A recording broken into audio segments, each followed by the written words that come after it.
Un jour, il y a 13 ans, Antonio Centeno a plongé dans une piscine pas assez profonde et sa vie a basculé. Devenu tétraplégique, il ne peut rien faire sans l'auxiliaire de vie qui l'assiste 8 heures par jour.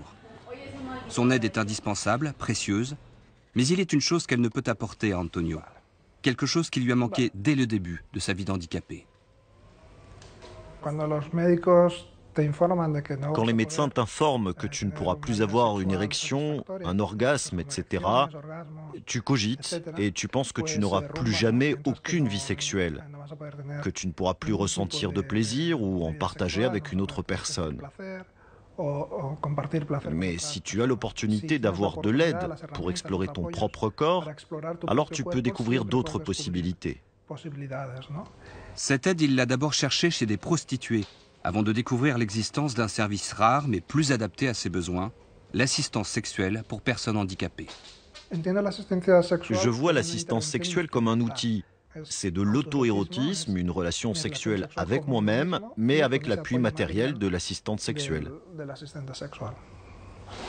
Convaincu que cette assistance est d'utilité publique, mais pas assez connue, Antonio lui a dédié un site web. Dès la première page, un clip de sensibilisation coup de poing frappe fort et sans tabou. Yo me masturbo. Yo me masturbo.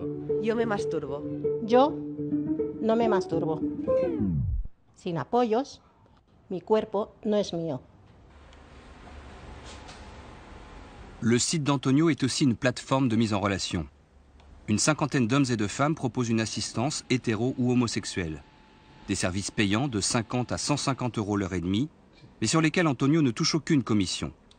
Il s'assure juste du sérieux de chacun. Antonio, qui l'a rejoint pour un café, se bat justement pour que l'activité soit mieux encadrée. Pour qu'on considère la sexualité des handicapés comme un besoin légitime et non comme un luxe.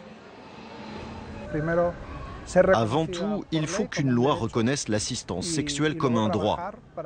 Et ensuite, que les autorités la financent et la rendent accessible à tous.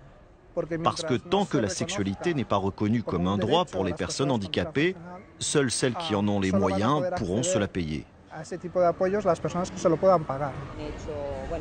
Antonio doit bientôt rencontrer les sénateurs espagnols à Madrid pour les sensibiliser sur la question.